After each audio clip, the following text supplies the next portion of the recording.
Giving us the port, Ellen. That's right. You ought to like this port, Gerald.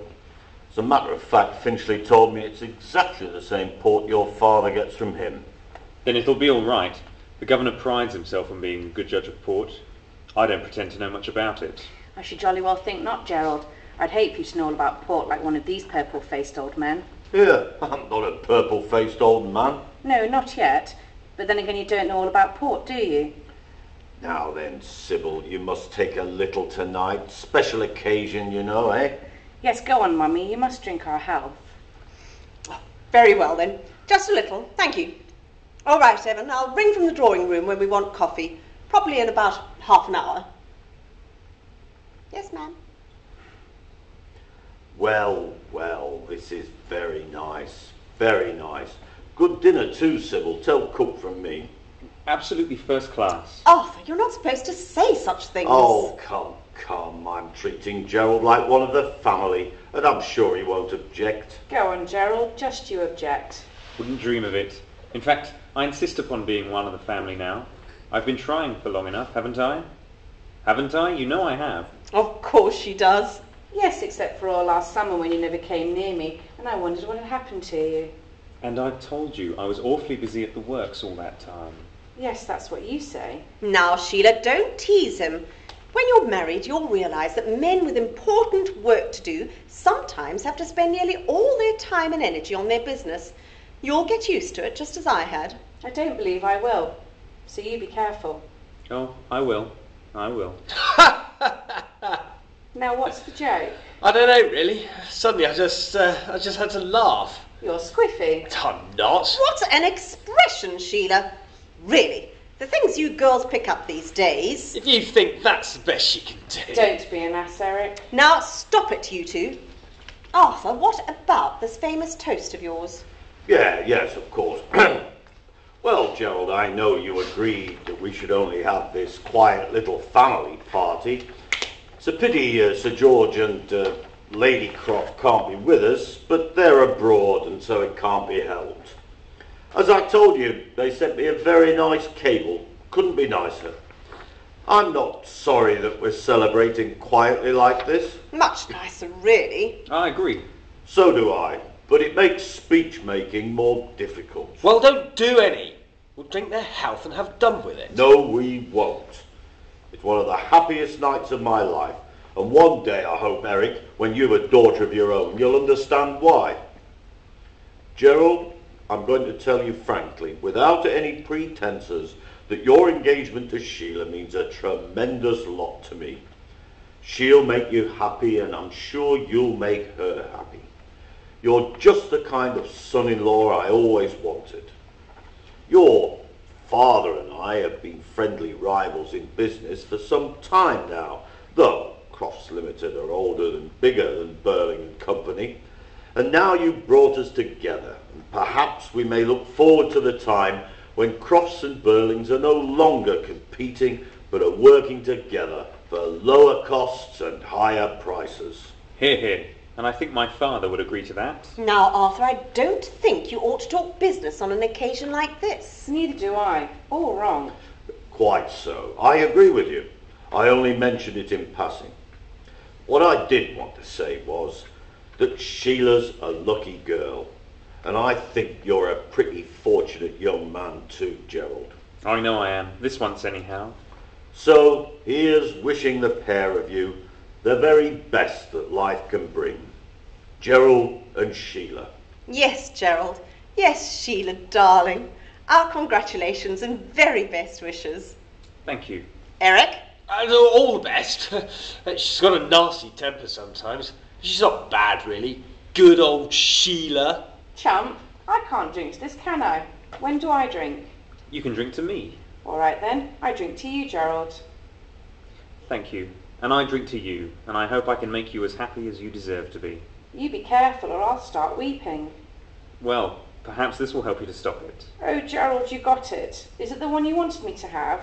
Yes, the very one. Oh, it's wonderful. Look, Mummy, isn't it a beauty? Oh, darling. Steady the baths. I think it's perfect. Now I really feel engaged. So you ought, darling. It's a lovely ring. Be careful with it. Careful, I'll never let it out of my sight for an instant. Well, it came just at the right moment. That was clever of you, Gerald. Now, Arthur, if you've nothing more to say, I think Sheila and I had better go to the drawing room and leave you men to get on with whatever... I just want to say this. Are you listening, Sheila? This concerns you too. After all, I don't often make speeches at you. Sorry, Daddy. Actually, I was listening. I'm delighted about this engagement, and I hope it won't be too long before you're married. And I want to say this. There's a good deal of silly talk about these days, and I speak as a hard-headed businessman who has to take risks and know what he's about. I say you can ignore all this silly, pessimistic talk. When you marry, you'll be marrying at a very good time. Yes, a very good time. And soon it'll be even better. Last month, just because the miners came out on strike, there's a lot of wild talk about possible labour trouble in the near future. Don't worry, we've passed the worst of it. We employers at last are coming together to see that our interests and the interests of capital are properly protected. And we're in for a time of steadily increasing prosperity. I believe you're right, sir. What about war? Glad you mentioned it, Eric. I'm coming to that. Just because the Kaiser makes a speech or two, or a few German officers have too much to drink and begin talking nonsense, you'll hear some people say that war's inevitable. And to that I say, fiddlesticks. The Germans don't want war. Nobody wants war. Except some half-civilized folks in the Balkans. And why? There's too much at stake these days. Everything to lose and nothing to gain by war. Yes, I know, but still... Just let me finish, Eric. You've a lot to learn yet. And I'm talking as a hard-headed, practical man of business. And I say there isn't a chance of war. The world's developing so fast it'll make war impossible. Look at the progress we're making. In a year or two, we'll have aeroplanes that will be able to go anywhere. And look at the way the automobile's making headway. Bigger and faster all the time. And then ships. Why, a friend of mine went over that new liner last week, the Titanic. She sails next week. 46,800 tons. 46,800 tons. New York in 5 days. Every luxury. And unsinkable. Absolutely unsinkable. That's what you've got to keep your eye on. Facts like that. Progress like that. And not a few German officers talking nonsense and a few scaremongers here making a fuss about nothing. Now you three young people just listen to this and remember what I'm telling you now. In 20 or 30 years' time, let's say in 1940, you may be giving a little party like this. Your son or daughter might be getting engaged. And I tell you, by that time you'll be living in a world that will have forgotten all these capital versus labour agitations and all these silly little war scares. There'll be peace and prosperity and rapid progress everywhere, well, except of course in Russia, which will always be behindhand naturally. Arthur! Yes, my dear, I know. I'm talking too much. But you youngsters just remember what I said. We can't let these Bernard Shaws and H.G. Wellses do all the talking. We, hard-headed, practical businessmen, must say something sometime.